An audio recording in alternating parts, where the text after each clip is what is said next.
इस वीडियो को बनाते हुए मुझे बहुत दुख हो रहा है और उसकी वजह यह है कि मैं अब आपको ये बताने जा रहा हूँ कि गरीबी का दिमाग पर बहुत बुरा असर होता है। जी हाँ, ये एक इंतहाई दुख की बात है, लेकिन आज की साइंस ये कहती है, साइंटिफिक स्टडीज़ ये कहती हैं कि अगर बच्चे गुर्बत में जन्म ले रहे हैं और परवान चढ़ रहे हैं तो उनके दिमाग के कुछ हिस्से प्रॉपर तरीके से डेवलप नहीं हो सकेंगे, निगहदाश्त नहीं पा सकेंगे, बड़े नहीं हो सकेंगे और उसका इफ़ेक्ट उनके साथ ज़िंदगी में चलेगा। मैं आपको एक रिसर्चर की तरफ लेके जा रहा हूँ जिनका नाम है किम्बरली नोबल, जिन्होंने पॉवर्टी एंड ब्रेन डेवलपमेंट पे बहुत ज़्यादा काम किया है। ये प्रोफेसर हैं neuroscience and education at teacher college Columbia University में। इन्होंने रिसर्च किया है और इन्होंने देखा है कि गुर्बत का बच्चों के दिमाग पर क्या असर होता है। और यहाँ पर मैं आपको एक तस्वीर दिखा रहा हूँ जिसमें आप पीले रंग के हिस्से देख सकते हैं दिमाग के। ये वो हिस्से हैं जो कि कमज़ोर रह जाते हैं, जो कि प्रॉपर तरीके से डेवलप नहीं हो पाते अगर आपकी इनकम एक लेवल से नीचे है। और उसकी वजूहात हैं। उसकी वजह यह है कि इस हिस्से को अगर हम गौर से देखें तो ये हिस्सा ज़ुबान के साथ, लिंग्विस्टिक्स के साथ, लैंग्वेज के साथ ताल्लुक़ रखता है। तो ऐसे बच्चे लैंग्वेजेस या लैंग्वेज को अच्छे तरीके से नहीं बोल सकते।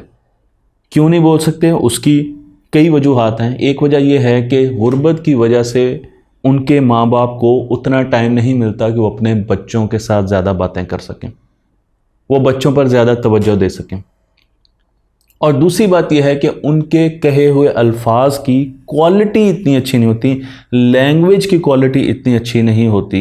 लैंग्वेज की क्वालिटी भी अच्छी होनी चाहिए और लैंग्वेज की क्वांटिटी भी अच्छी होनी चाहिए ताकि ये दिमाग के हिस्से बढ़ सकें।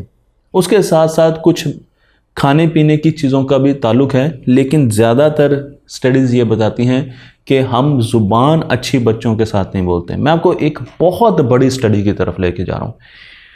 ये इतनी बड़ी स्टडी है कि इसका रेफरेंस आज भी आपको हर जगह पर मिलेगा। 8000 साइटेशन हो चुके हैं गूगल स्कॉलर्स पर इसकी।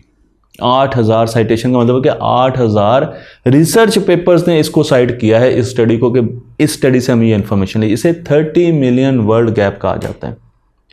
ये स्टडी हमें बताती है कि आप किसी भी बच्चे के मुस्तकबिल का अंदाज़ा बचपन के कुछ सालों में लगा सकते हैं कि क्या वो एक वाइट कलर काम करने वाला बनेगा, क्या वो हाथों से काम करने वाला बनेगा, या वो दूसरों की डोनेशंस पर ज़िंदा रहेगा। 3 कैटेगरी है और इन तीनों कैटेगरी में जो फ़र्क है वो है 30 मिलियन वर्ड्स का।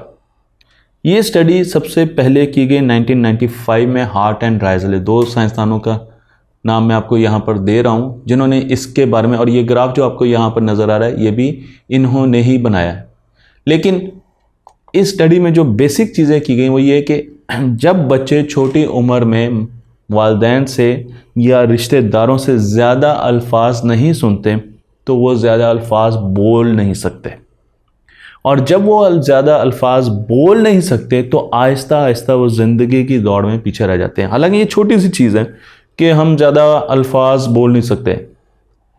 इस स्टडी में ये बताया गया कि जो वालिदैन, स्पेशली माएँ, अपने बच्चों के साथ पहले 3 सालों में बहुत ज़्यादा बातें करती हैं, नानियाँ बातें करती हैं, दादियाँ बातें करती हैं, रिश्तेदार बातें करते हैं, बहन भाई, वो बच्चे ज़्यादा वोकैबुलरी रखते हैं, उनकी वोकैबुलरी ज़्यादा होती है। तो जो वर्कर क्लास है वो पहले 3 सालों में सीखती है 700 वर्ड्स इस स्टडी के मुताबिक।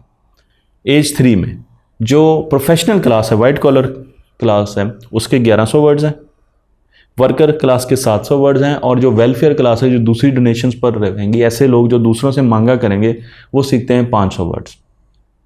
4 साल में ये गैप 30 मिलियन वर्ड्स का होगा। इसमें वर्ड्स की रेपिटेशन भी है, ये नए वर्ड्स की बात नहीं हो रही। लेकिन इस स्टडी पर बहुत से तहफ़्फ़ुज़ात भी हैं कि शायद ये 30 मिलियन वर्ड गैप ज़्यादा है, ये 4 मिलियन वर्ड गैप है, कुछ लोग कहते हैं ये 5 मिलियन वर्ड गैप है। लेकिन इस चीज़ पर, वर्ड्स की तादाद से डिफरेंस सबके हैं, सबको इस पर मुख्तलिफ़ किस्म की रिजर्वेशंस हैं। लेकिन एक चीज़ सब ये कहते हैं कि अगर बच्चों से छोटी उम्र में ज़्यादा बातें की जाएं तो उनकी याद रखने की कैपेसिटी बढ़ती है, वो ज़्यादा लफ्ज़ बोल सकते हैं और फिर तीसरी जमात से ये फ़र्क पड़ना शुरू हो जाता है। और जब तीसरी जमात से ये फ़र्क पड़ना शुरू हो जाता है तो बड़ी उम्र में जाकर ये फ़र्क उनके ज़रिए माश में भी डिफरेंस डाल देता है।